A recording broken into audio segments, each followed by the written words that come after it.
सुप्रभात बच्चों। आज हम पढ़ेंगे कक्षा 5 हिंदी वाटिका से दूसरा पाठ पंच परमेश्वर। चलिए पढ़ते हैं। जुम्मन शेख और अलगू चौधरी में गाढ़ी मित्रता थी। साझे में खेती होती थी, कुछ लेन देन भी साझा था। एक को दूसरे पर अटल विश्वास था। तो अब यहाँ पे कौन है? ये जुम्मन शेख है और ये अलगू चौधरी है। और इन दोनों में बहुत अच्छी दोस्ती थी। वो लोग एक दूसरे पे बहुत अच्छे से विश्वास करते थे और उन लोग की मित्रता इतनी गाढ़ी थी कि वो लोग खेती भी साथ करते थे। जब जुम्मन हज करने गए थे तो उन्होंने क्या किया था, अपना घर अलगू को सौंप कर गए थे। और अलगू जब कभी बाहर जाते तो जुम्मन के भरोसे अपना घर छोड़ देते थे। इस मित्रता का जन्म उसी समय हुआ था जब दोनों बालक ही थे और जुम्मन के पिता जुमराती उन्हें शिक्षा प्रदान करते थे। तो जुम्मन के जो पिता थे, जिनका नाम क्या था, जुमराती, वो इन दोनों लोगों को पढ़ाया करते थे। तभी से ये दोनों बच्चे जब थे तब से ही ये लोग दोस्त थे। जुम्मन शेख की एक बूढ़ी खाला थी। उनके पास थोड़ी सी जायदाद थी, परंतु उनके निकट संबंधियों में कोई न था। जुम्मन ने लंबे चौड़े वायदे करके वह जायदाद अपने नाम लिखवा ली थी। तो अब जुम्मन ने क्या किया था, उसकी क्या थी, एक बूढ़ी खाला थी, एक बूढ़ी मौसी थी। और उनका जो जायदाद था वो जुम्मन ने अपने नाम रजिस्ट्री करवा ली थी, अपने नाम लिखवा लिया था, क्योंकि उसकी जो मौसी थी उनका और कोई सगा संबंधी नहीं था। और जुम्मन ने उसके बदले क्या बोला था, जायदाद अपने नाम लिखवा लिया था, उसके बदले लंबे चौड़े वायदे किए थे। जब तक दान पत्र की रजिस्ट्री नहीं हुई तब तक खाला की खूब खातिरदारी हुई। स्वादिष्ट पदार्थ खिलाए गए। रजिस्ट्री की मुहर लगते ही इस खातिरदारी पर भी मुहर लग गई। अब क्या हुआ कि जब तक रजिस्ट्री नहीं हुई थी, जब जायदाद जब तक जुम्मन के नाम नहीं हुआ था, तब तक तो खाला यानी जुम्मन की मौसी का बहुत सेवा सत्कार हुआ, बहुत उन्हें अच्छे अच्छे पकवान खिलाए जाते थे, उनका बहुत ख्याल रखा जाता था।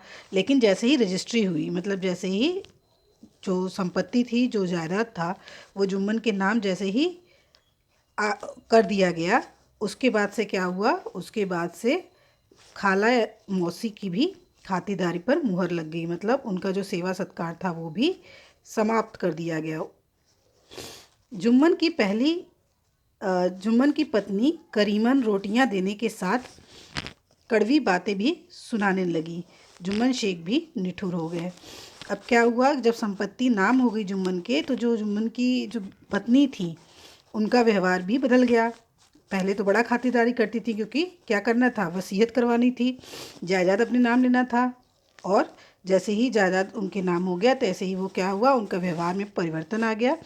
क्योंकि अब तो जायदाद अपने नाम हो गया, अब तो सामान हमें मिल गया, संपत्ति हमें मिल गई। तो अब उनका जो असली व्यवहार था वो सामने आया। और अब क्या होने लगा, अब जब उनकी पत्नी करीमन उन्हें खाना देती तो खाना के साथ साथ कड़वी बातें भी सुनाती, मतलब भला बुरा कहने लगती। जुम्मन शेख भी निठुर हो गया और जुम्मन का भी व्यवहार बदल गया। वो भी अब पहले की जैसा अपनी मौसी का सेवा सत्कार या उनका ख्याल नहीं रखता था। वो भी एकदम जो है निर्दयी हो गया, निष्ठुर हो गया। कुछ दिन खाला ने सब सुना और सहा, पर जब न सहा गया तब जुम्मन से शिकायत की। जुम्मन ने गृह स्वामिनी के प्रबंध में दखल देना उचित न समझा। कुछ दिन तक और यूं ही रोध होकर काम चलता रहा। अंत में एक दिन खाला ने कहा, बेटा तुम्हारे साथ मेरा निबाह न होगा, तुम मुझे रुपए दे दिया करो, मैं अलग पका खा लूँगी। तो अब क्या हुआ कि जब ऐसे ही बहुत दिन, जब तक सहा गया तब तक तो मौसी ने, खाला ने सब कुछ सहा, करीमन का व्यवहार और जुम्मन का भी व्यवहार सहा। लेकिन फिर उन्होंने जुम्मन से कहा, शिकायत की है उन जुम्मन की बीवी की, कि वो खाना जो है देते वक्त भला बुरा भी सुनाती हैं, क्या क्या बोलती हैं, वो सारी बातें शिकायत जो है खाला ने जुम्मन से किया। लेकिन जुम्मन ने क्या किया, अपनी पत्नी को, अपनी बीवी को कुछ समझाया नहीं और उल्टा ही वो चुप्पी साध लिए। तो एक दिन सहते सहते क्या हुआ, मौसी ने सोचा कि बस अब बहुत हुआ, अब क्या करना है। तो उन्होंने क्या कहा कि मैं अलग पका खा लूँगी। जुम्मन और उनकी पत्नी के व्यवहार से दुखी होकर खाला ने गुस्से में क्या कहा, उन्होंने कहा कि तुम मुझे पैसे दे दिया करो, रुपए दे दिया करो, मैं अलग पका खा लूँगी, तुम लोग को मुझे खाना देने की ज़रूरत नहीं है। जुम्मन ने धृष्टता के साथ उत्तर दिया, रुपए क्या यहाँ फलते हैं? खाला बिगड़ गई। उन्होंने पंचायत करने की धमकी दी। जुम्मन बोले, हाँ ज़रूर पंचायत कर लो, फैसला हो जाए। मुझे भी रात दिन की यह खटपट पसंद नहीं। तो अब क्या हुआ? अब जब खाला ने कहा कि मुझे पैसे दे दिया करो, मुझे रुपए दे दिया करो, मैं अलग पका खा लूँगी, किसी को मेरा कुछ करने की ज़रूरत नहीं है, तो उस पर क्या हुआ? जुम्मन भी बिगड़ गया। जुम्मन ने क्या बोला कि पैसे क्या ऐसे ही आ जाते हैं, मुफ्त में आ जाते हैं कि मैं दे दूँ? और फिर उस पर खाला ने पंचायत करने की धमकी दी। तो जिस पे जुम्मन राजी हो गया। उसने कहा कि हाँ ठीक है, रोज़ रोज़ का ये मुझे भी नहीं पसंद है, रोज़ रोज़ की लड़ाई से अच्छा है कि एक बार सारी बातें साफ़ हो जाएं। ठीक है। अब क्या हुआ? अब देखो यहाँ पे पंचायत देखो लगी हुई है ना, ये पेड़ है और यहाँ पे पंच बैठे हुए हैं, सारे सरपंच बैठे हुए हैं, और यहाँ पे देखो जुम्मन की खाला है और ये जुम्मन है और ये गांव के लोग हैं। अब आगे हम लोग पढ़ते हैं। एक दिन संध्या के समय एक पेड़ के नीचे पंचायत बैठी। जुम्मन शेख ने पहले से ही प्रबंध कर रखा था। पंच लोग बैठ गए तो बूढ़ी खाला ने उनसे विनती की, पंचों आज 3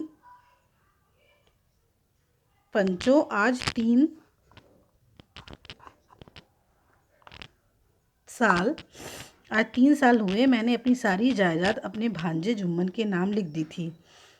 जुम्मन ने रोटी कपड़ा देना कबूल किया था। साल भर तो मैंने रो धोकर इसके साथ काटा, पर अब सहा नहीं जा रहा। मुझे न पेट की रोटी मिलती है न तन का कपड़ा। मैं बेसहारा हूँ। तुम लोग जो राह निकाल दो उसी राह चलूँ। मैं पंचों की बात से माथे चढ़ाऊंगी। तो अब क्या हुआ? जब पंचायत की बात उठी और खाला और जुम्मन दोनों पंचायत के लिए तैयार हो गए, तो एक संध्या के समय क्या हुआ? पेड़ के नीचे पंचायत बैठी और खाला ने अपनी पूरी बात पंचों को बतला दिया कि जो जुम्मन ने क्या किया था, उसने वादा किया था कि कपड़ा और खाना देने का और मेरा देखभाल करने का, लेकिन जो है जैसे ही जायदाद मैंने अपने भांजे जुम्मन के नाम लिख दिया, उसके बाद से साल भर तो मैंने कैसे भी रो धोकर काटा, साल भर कैसे भी बिताया, लेकिन अब सहा नहीं जाता। ना ही मुझे पेट भर के खाना मिलता है, नहीं सही से कपड़ा मिलता है। मैं बिल्कुल ही बेसहारा हूँ। इसलिए जो भी सरपंच कहेंगे, मेरा रास्ता निकालेंगे, मैं उसे मान लूँगी। सरपंच किसे बनाया जाए, इस प्रश्न पर जुम्मन शेख और खाला जान में कुछ कहा सुनी हो गई। अंत में खाला बोली, बेटा पंच न किसी के दोस्त होते हैं न किसी के दुश्मन। तुम्हारा किसी पर विश्वास न हो तो जाने दो। अलगू चौधरी को तो मानते हो, लो मैं उन्हीं को सरपंच मानती हूँ।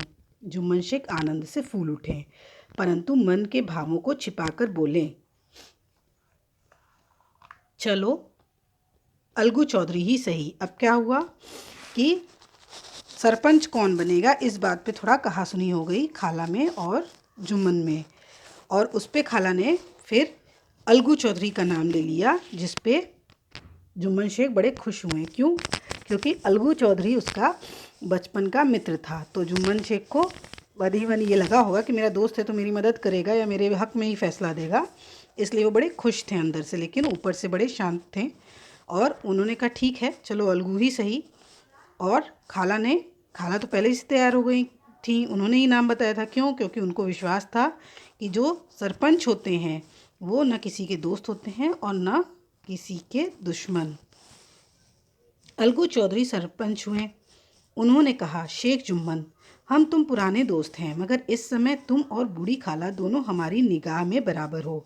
जुम्मन ने कहा, खुदा गवाह है, आज तक मैंने खाला जान को कोई तकलीफ़ नहीं दी।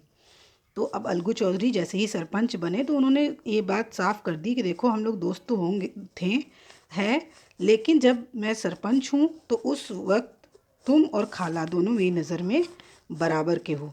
कोई किसी का मैं पक्ष नहीं लूँगा, बेवजह पक्ष नहीं लूँगा।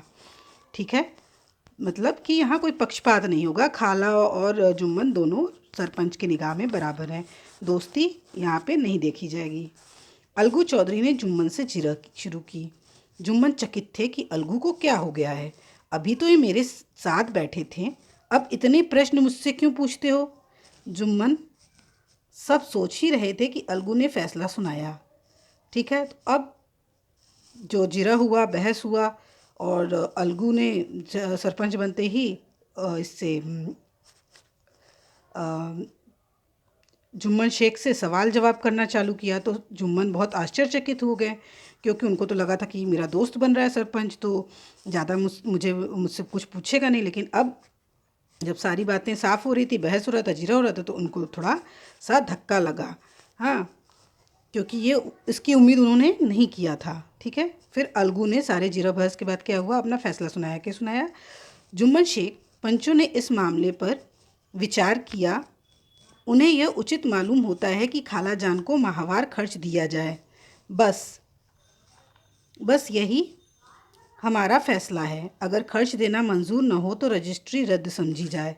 तो अब पंचों ने उन्होंने क्या फैसला सुनाया अलगू चौधरी ने, कि सारे जो पंच हैं उन लोगों का एक मत से ये विचार है कि हर माह कुछ खर्च दिया जाए खाला को। सही बात है। क्यों? क्योंकि अब खाला ने अपनी पूरी संपत्ति जो है जुम्मन के नाम कर दी। अब वो अपना खर्चा कहाँ से निकालेंगी? इसलिए उन लोगों ने कहा कि हर माह कुछ खर्च देना पड़ेगा। अगर तुम्हें ये बात स्वीकार है तो ठीक है, नहीं तो रजिस्ट्री रद्द समझी जाएगी और खाला को उनकी संपत्ति वापस मिल जाएगी। फैसला सुनते ही जुम्मन सन्नाटे में आ गया। अब ऐसा तो जुम्मन ने कभी सोचा ही नहीं था। उसको लगा कि मेरा दोस्त बना है सरपंच, तो वो मेरे हक में फ़ैसला देगा, मेरे कुछ ऐसा करेगा जो मेरे पक्ष में हो। लेकिन ऐसा कुछ नहीं हुआ। जो भी फ़ैसला आया वो बिल्कुल निर्विवाद और बिल्कुल सही फ़ैसला आया। किसी के पक्ष में नहीं आया, जो सही था वही फ़ैसला आया। लेकिन इसकी उम्मीद जुम्मन को नहीं थी, इसलिए वो सन्नाटे में आ गया। इसलिए उसको बहुत धक्का लगा। एकदम वो जैसे कहते हैं सकपका गया, उसको इस चीज़ की उम्मीद नहीं थी। अलगू के फैसले को सभी लोग प्रशंसा कर अलगू के फैसले की सभी लोग प्रशंसा कर रहे थे, पर इस फैसले ने अलगू और जुम्मन की दोस्ती की जड़ हिला दी। तो सब लोग तो खुश थे क्योंकि फैसला सही आया था, लेकिन जुम्मन के मन में अब अलगू के लिए थोड़ा सा खटास आ गया था। अब उन लोग की जो दोस्ती थी वो उसकी जड़ हिला दी। मतलब अब उन लोग की दोस्ती पहले की जैसी नहीं रह गई, वो कमज़ोर हो गई। उसकी नींव पूरी हिल गई दोस्ती की, क्योंकि विश्वास जुम्मन का ख़त्म हो गया। उसे लगा था कि उसे विश्वास था कि उसका दोस्त उसके लिए उसके पक्ष में फ़ैसला करेगा, लेकिन अब उसका विश्वास एक तरह से यहाँ पे टूटा था, इसलिए दोस्ती की जड़ हिल गई। जुम्मन को यह फैसला आठों पहर खटकने लगा। वे इस ताक में थे कि किसी तरह अलगू से बदला लेने का मौका मिले, मतलब अवसर मिले। ठीक है, तो अब वो सोच रहे थे कि अब मुझे भी अगर कोई कभी मौका मिलेगा तो मैं भी अलगू से बदला लूँगा, उसको भी समझाऊंगा कि उसने क्या किया। ठीक है, ऐसा अवसर जल्द ही जुम्मन के हाथ आया। अलगू चौधरी बटेसर से बैलों की एक बहुत अच्छी जोड़ी मोल लाए थे। दैव योग से जुम्मन की पंचायत में 1 महीने बाद इस जोड़ी का एक बैल मर गया। अब अकेला बैल किस काम का? गांव में समझू साहू थे। उन्होंने एक महीने उन्होंने 1 महीने में दाम चुकाने का वादा करके चौधरी से बैल खरीद लिया। तो अब क्या हुआ कि जो अलगू चौधरी थे बैलों का एक जोड़ा लेके आए थे, मतलब 2 बैल लाए थे। ठीक, तो उनमें से एक बैल जो था, जब जुम्मन का जो फैसला हुआ था पंचायत का, उसके 1 महीने बाद ही वो बैल मर गया। अब एक ही बचा, तो एक बैल किसी काम का नहीं था, उनको तो जोड़े में काम था। तो उन्होंने क्या किया, उन्होंने उस एक बैल को समझू साहू को बेच दिया और साहू ने उनसे वादा किया कि हम 1 महीने में आपको पैसा दे देंगे। और समझू साहू ने वो बैल खरीद लिया, जो एक बैल बचा हुआ था। समझू साहू ने नया बैल पाया तो लगे रगेदने, न चारे की फिक्र न पानी की। वह दिन में 3-3 4-4 खेपे करने लगे। एक दिन साहू जी ने दूना बोझ लाद दिया। बैल ने जोर लगाया, पर वह आधे रास्ते में ही धरती पर गिर पड़ा। ऐसा गिरा कि फिर न उठा। अब एक बैल जो समझू साहू ने खरीदा था, जब उनको बैल मिल गया तो उन्होंने उससे ज़रूरत से ज़्यादा काम लेने लगे वो उससे, और खूब उससे 3-3 4-4 खेपें काम कराने लगे, और खाना पीना उसको ठीक से देते नहीं थे। तो उसको न चारे की फिक्र न पानी की, मतलब उसको चारा पानी, मतलब उसके खाने पीने का कोई ध्यान नहीं, उल्टे उससे दुगना तिगुना मेहनत करवाने लगे। एक दिन उसके ऊपर उन्होंने बहुत ढेर सारा बोझा डाल दिया, दुगना बोझा डाल दिया, दुगना। तो वो बेचारा बैल पहले ही से उसको खाने पीने को ठीक से नहीं मिल रहा है, कमज़ोर हो गया, और जब उसके ऊपर दुगना बोझा लादा गया तो वहीं पे वो गिर गया, और ऐसा गिरा कि फिर ना उठा। इसका मतलब वो गुजर गया, वो उसकी मृत्यु हो गई। इस घटना को कई महीने बीत गए। अलगू जब बैल का दाम मांगते तब साहू सहुआइन दोनों ही झल्ला उठते, कहते मुर्दा बैल दिया था, उस पर दाम मांगने चले हैं। इसी तरह कई बार झगड़े हुए, पर साहू जी ने बैल का दाम न चुकाया। तो अब क्या हुआ, जब जब वो जाता था बैल का पैसा मांगने, कौन, अलगू अलगू चौधरी जब जाते थे समझू साहू से अपना पैसा मांग, क्योंकि उन्होंने तो बैल बेच दिया। अब जब बैल बेच दिया तो बैल की जिम्मेदारी तो समझू साहू की हो गई, तो अलगू को तो पूरा पैसा चाहिए, क्योंकि उसने तो बैल बेच दिया था। तो जब वो पैसा मांगने जाता था तब तक साहू और सहुआइन क्या करते थे, उसको बोलते थे कि बीमार बैल और मुर्दा बैल मुझे बेच दिया था, जो मर गया, और अब आए हैं पैसा मांगने, एकदम पैसा नहीं देंगे, नहीं 1 रुपया नहीं देंगे। तो लोगों ने साहू जी को समझाया, भाई पंचायत कर लो, जो कुछ तय हो जाए उसे स्वीकार कर लो। साहू जी राजी हो गए तथा अलगू ने भी हामी भर दी। अब यहाँ पे तो विवाद आ गया ना, क्योंकि अलगू ने बैल बेच दिया था, साहू ने बैल खरीद लिया था। अब अगर वो उनके पास जाने के बाद अगर बैल को कुछ हो गया तो इसके लिए अलगू तो जिम्मेदार नहीं था, और वैसे भी बैल मरा था तो उन लोग की लापरवाही और गलत व्यवहार की वजह से। तो अब अलगू को तो पैसा चाहिए था, और पैसा साहू और सहुआइन दे नहीं रहे थे, तो यहाँ विवाद हो गया। तो विवाद का कहीं सुलह होना चाहिए, कहीं हल निकलना चाहिए। तो वो कहाँ निकलेगा, उसके लिए पंचायत बैठी, और ये दोनों लोगों को स्वीकार हो गया। उसी वृक्ष के नीचे पंचायत शुरू हुई। रामधन ने कहा, चौधरी बोलो किसको पंच मानते हो। अलगू ने कहा, समझू साहू ही चुन ले। समझू खड़े हुए और कड़क कर बोले, मेरी ओर से जुम्मन शेख। अब क्या हुआ कि अब जब पंचायत लगी तो वहाँ पे जो दूसरे लोग थे, उन्होंने जैसे रामधन यहाँ नाम दिया है, तो उन्होंने पूछा कि भाई चौधरी किसको सरपंच बनाओगे। तो उन्होंने कहा जिसको समझू साहू बना दे, और समझू साहू ने तुरंत नाम लिया किसका, जुम्मन शेख का। जुम्मन का नाम सुनते ही अलगू का कलेजा धक धक करने लगा। फिर भी उन्होंने कहा, ठीक है, मुझे स्वीकार है। क्यों कलेजा धक धक करने लगा सुनकर जुम्मन का नाम, क्योंकि अलगू को पता था, मतलब एक अंदाज़ा था कि कहीं ऐसा ना हो कि पिछली बार मैंने जो फैसला दिया उससे प्रभावित होकर जुम्मन कोई गलत फैसला ले ले, या उनकी बात ना सुनी जाए, या उनके साथ कुछ गलत फैसला हो जाए। इसलिए अलगू का कलेजा धक धक करने लगा कि जुम्मन शेख अब सरपंच बनेंगे इनके मसले पर।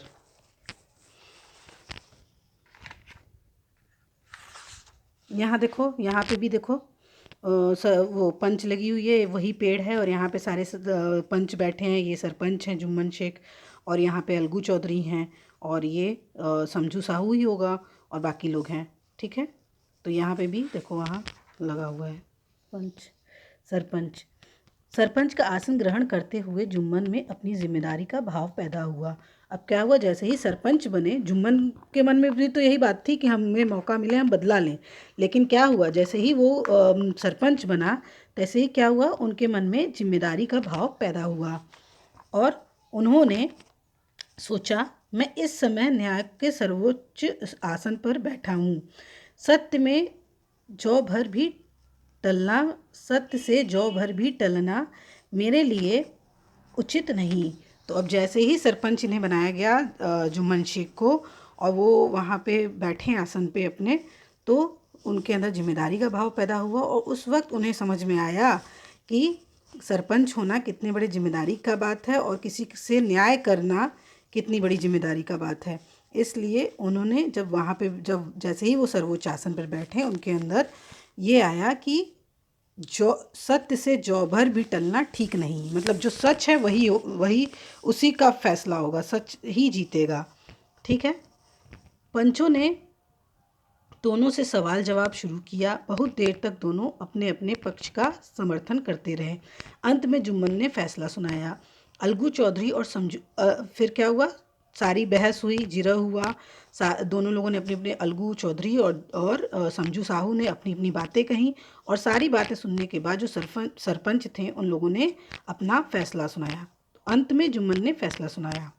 अलगू चौधरी और समझू साहू, पंचों ने तुम्हारे मामले पर अच्छी तरह विचार किया। समझू के लिए उचित है कि बैल का पूरा दाम दे। जिस समय उन्होंने बैल लिया था उस समय उससे कोई बीमारी न थी।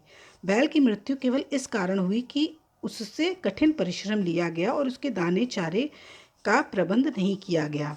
तो अब फैसला आ गया। फैसला क्या आया कि समझू साहू को बैल का पूरा पैसा देना पड़ेगा, क्योंकि जब उनको ये बेचा गया था बैल, उस वक्त वो बैल बीमार नहीं था। और बैल जो की जिसकी मृत्यु हुई, उसकी मृत्यु का केवल 2 कारण था। पहला, उसको ठीक से खाने पीने को नहीं दिया गया, उसका देखभाल ठीक से नहीं किया गया, और दूसरा, ज़रूरत से ज़्यादा उससे काम लिया गया, जिसकी वजह से उस बैल की मृत्यु हो गई। तो इसलिए उसके लिए जिम्मेदार सिर्फ समझू साहू हैं, न कि अलगू चौधरी। इसलिए अलगू चौधरी को पूरा पैसा देना होगा समझू साहू को।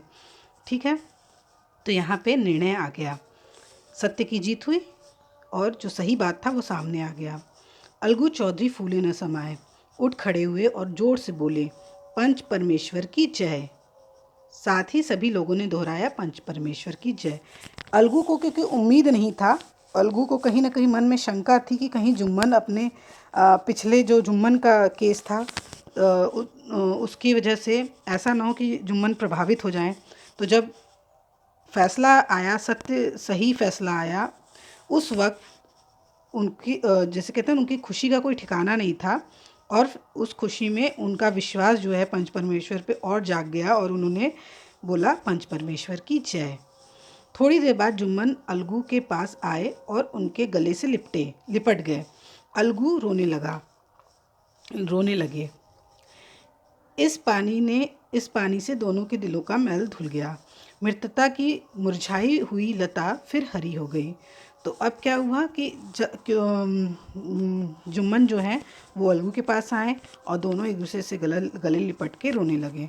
इससे क्या हुआ, उनके दिलों के मैल धुल गए। क्यों? क्योंकि अब जुम्मन को भी समझ में आ गया कि सरपंच बनने के बाद, उस आसन पे बैठने के बाद, फैसला जो है वो किसी के पक्ष में नहीं आता। फैसला जो है हमेशा सत्य की होती है, जीत हमेशा सत्य की होती है, और जीत हमेशा सत्य की तरफ रहता है। फैसला हमेशा सत्य की ओर रहता है, वो किसी व्यक्ति के तरफ नहीं होता। तो ये बात उनको समझ में आ गई कि कितनी जिम्मेदारी था का वो आसन है, और अलगू ने पिछले उनकी केस में जो कहा या जो किया, फैसला दिया, वो सही था, और आज जो उन्होंने किया वो फैसला भी सही है। तो ये बात उनको समझ में आ गई कि सरपंच होना बहुत जिम्मेदारी का काम है, इसमें कोई किसी से पक्षपात नहीं कर सकता, क्योंकि न्याय हमेशा तभी होगा जब आप दोनों पक्ष की बात सही से सुन के फिर निर्णय लें और सत्य का साथ दें। ठीक है, तो दोनों आपस में गले मिले और एक दूसरे से लिपट के रोने लगे, और फिर से वो लोग वापस जैसे पहले दोस्त थे और फिर से दोस्त हो गए। ठीक है, फिर से मित्र बन गए। अब ये कहानी जो इतनी अच्छी कहानी थी, ये लिखा किसने है? ये लिखा है मुंशी प्रेमचंद जी ने। अब उनके विषय में भी थोड़ा सा हम लोग पढ़ लेते हैं। प्रेमचंद, देखो ये जो ब्रैकेट में दिया गया है, ये उनके जन्म के का सन है, और ये उनकी मृत्यु का। तो 1880 में उनका जन्म हुआ था और 1936 में उनकी मृत्यु हुई। तो प्रेमचंद हिंदी में कथा सम्राट के रूप में जाने जाते हैं। इन्होंने हिंदी तथा उर्दू में लगभग 300 कहानियाँ तथा अनेक श्रेष्ठ उपन्यासों की रचना की। इनके उपन्यासों में गोदान, गबन तथा कहानियों में ईदगाह, पूस की रात, दो बैलों की कथा, कफन आदि प्रमुख हैं। मानसरोवर इनकी कहानियों का संग्रह है। तो मुंशी प्रेमचंद जी, जब भी आप हिंदी साहित्य पढ़ेंगे तो ये बहुत कथा सम्राट जैसे कहा गया है यहाँ पे। बहुत इनकी कहानियाँ, इनके जो उपन्यास है बहुत प्रसिद्ध हैं। तो उन्हीं में से ये एक छोटी सी कहानी आप लोग के लिए निकाल के लाई गई है। और ये कुछ उनके जो उपन्यास हैं, जैसे गोदान, गबन, बहुत प्रसिद्ध हैं। ईदगाह, ये कहानी जो बच्चों के अभी किताब में भी मिल जाएगी, ईदगाह, पूस की रात, दो बैलों की कथा, ये सब बहुत प्रमुख और प्रसिद्ध कहानियाँ हैं। ठीक है, तो अब आपको इस पार्ट को पढ़ना है और यहाँ पे जो कठिन शब्द हैं उसको रेखांकित करना है। जो शब्द का आप उच्चारण नहीं कर पा रहे हैं वो पूछिएगा उसका क्लास में। और यहाँ से आपको शब्दार्थ लिखना है कॉपी में और फिर प्रश्न उत्तर है। तो प्रश्न उत्तर को भी एक बार हम लोग चर्चा कर लेते हैं। जायदाद की रजिस्ट्री होते ही जुम्मन का व्यवहार बदल गया। इससे जुम्मन के स्वभाव के बारे में क्या पता चलता है? तो जायदाद के बाद जुम्मन का व्यवहार क्यों बदल गया? क्योंकि काम तो हो गया था। उसका काम क्या था? उसका काम यही था, मन में उसके यही था कि जैसे जल्दी से जल्दी क्या हो, जायदाद की रजिस्ट्री हो जाए। तो उसका ये काम तो हो गया, उद्देश्य पूरा हो गया, इसलिए उसके व्यवहार में परिवर्तन आ गया। क्यों? और इसके व्यवहार के बारे में क्या पता चलता है कि वो बहुत ही स्वार्थी और धूर्त व्यक्ति था, जिसको सिर्फ अपने फ़ायदे, अपने मतलब की ही पड़ी थी। मैं अलग पका खा लूँगी। खाला ने ऐसा क्यों कहा? ऐसा क्यों कहा खाला ने? खाला ने गुस्से में ऐसा कहा था, दुखी होकर कहा था कि मैं अलग पका खा लूँगी। क्यों? क्योंकि जब भी उनको खाना मिलता, पहले तो समय से नहीं मिलता, और समय से मिले और जब खाना मिलता तो उसके साथ कड़वी बातें यानी भला बुरा जुम्मन की जो पत्नी थी वो उनको भला बुरा हमेशा सुनाया करती थी। इससे परेशान होके, सारी बातें सुन के, उनके साथ जो गलत व्यवहार हुआ उससे दुखी होकर उन्होंने कहा कि मैं अलग पका खा लूँगी। जुम्मन ने खाला को रोटी कपड़ा देना क्यों कबूल किया था? तो जुम्मन का स्वार्थ था कि जुम्मन चाहता था कि जो खाला हैं, मौसी हैं, वो उस रजिस्ट्री जो है पूरी संपत्ति की उसके नाम कर दे। तो उस स्वार्थवश संपत्ति को लेने के लालच में उसने क्या किया? रोटी कपड़ा देना कबूल किया था। फैसला सुनते ही जुम्मन सन्नाटे में क्यों आ गया? क्यों आ गया? क्योंकि उसको इस फैसले की उम्मीद नहीं थी और उसे लगा था कि उसका मित्र जो अलगू चौधरी सरपंच बना है वो फैसला उसके पक्ष में करेगा। और फैसला क्या आया? फैसला उसके पक्ष में नहीं आया। सरपंच का आसन ग्रहण करते हुए जुम्मन में कौन सा भाव पैदा हुआ? तो देखो यहाँ पे है ना, जिम्मेदारी का भाव पैदा हुआ। तो सरपंच का आसन ग्रहण करते हुए जुम्मन के मन में जिम्मेदारी का भाव पैदा हुआ। सही विकल्प पर सही का निशान लगाइए। तो जुम्मन का मित्र होते हुए भी पंचायत में अलगू ने उसके खिलाफ फैसला दिया, क्योंकि अलगू सच्चा मित्र नहीं था। सच्चा मित्र नहीं था, तो ये बात गलत है। ठीक है, ये गलत है। फिर जुम्मन के घमंडी स्वभाव से अलगू नाराज था, ये ऐसी बात थी, ऐसी कहीं भी बात नहीं कही गई है, तो ये भी गलत है।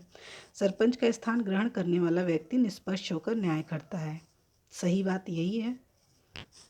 जुम्मन शेख ने समझू साहू के विरुद्ध फैसला दिया कि बैल का पूरा दाम अलगू चौधरी को दें, अलगू चौधरी को दें, क्योंकि बैल की मृत्यु केवल इस कारण हुई कि उससे कठिन परिश्रम लिया गया और उसके दाने चारे का प्रबंध नहीं किया गया। यही सही बात है, तो इस पे सही का निशान होगा और बाकी दो बातें जो हैं वो गलत हैं।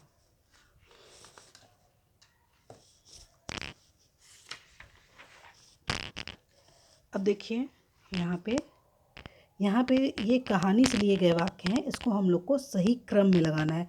तो जब सही क्रम में लगाया जाता है वाक्यों को, तो हम लोग ऐसे देखते हैं कि कहानी आगे बढ़ रही हो।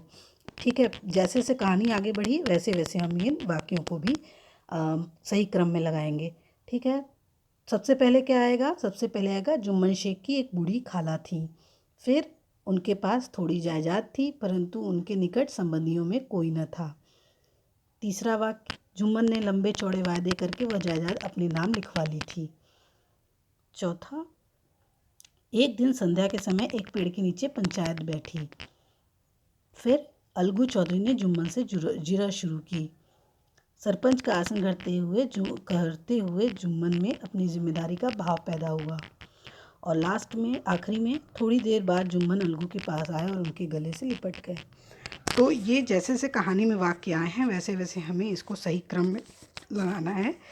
कहानी जहाँ से शुरू होती है पहले नंबर पे रहेगा, और जहाँ वो वाक्य पहले नंबर पे होगा, और जो कहानी के आखिरी में जैसे जैसे आएगा वाक्य वो आखिरी में होगा। जैसे ये आखिरी में ये वाक्य, इन सारे दिए गए वाक्यों में ये वाक्य एकदम आखिरी में आया है, तो इसलिए ये आखिरी में एकदम में होगा। ठीक है, तो सही क्रम, कहानी जैसे जैसे आगे बढ़ी है, पाठ में जैसे जैसे ये लाइनें आई हैं, ये पंक्तियाँ, वैसे वैसे जैसे से ये वाक्य आए हैं वैसे वैसे हम लोग को इसको सही से सही क्रम में लिखना है। ठीक है। फिर निम्नलिखित कथनों को पढ़िए और उनके सामने खाली जगह में किसने किससे कहा लिखिए। तो देखो ये पाठ में से ही कुछ वाक्य लिए गए हैं, कुछ बातें ली गई हैं और हमें बताना है कि ये वाक्य किसने, ये बातें जो हैं वो किसने किससे कही हैं। जैसे सबसे पहले, बेटा तुम्हारे साथ निभाह मेरा निभाह न होगा, तुम मुझे रुपए दे दिया करो, मैं अलग पका खा लूँगी। किसने कहा? ये बूढ़ी खाला ने कहा। किससे? जुम्मन से। रुपए क्या यहाँ फलते हैं? तो ये किसने कहा? जुम्मन ने कहा, खाला से कहा।